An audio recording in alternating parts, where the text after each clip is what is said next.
เป็นประปาภูเขาของวัดฝายหินครับก็จากวันนี้ภิกษุสามเณรวัดฝายหินก็พากันขึ้นไปดูลำน้ำห้วยที่ไหลผ่านหลังวัดฝายหิน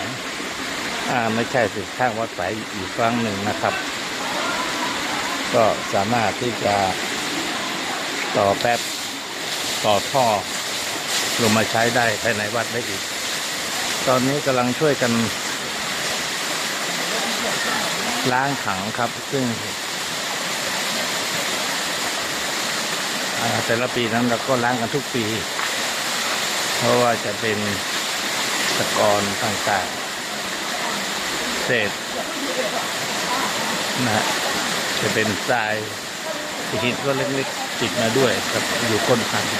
ล้างออก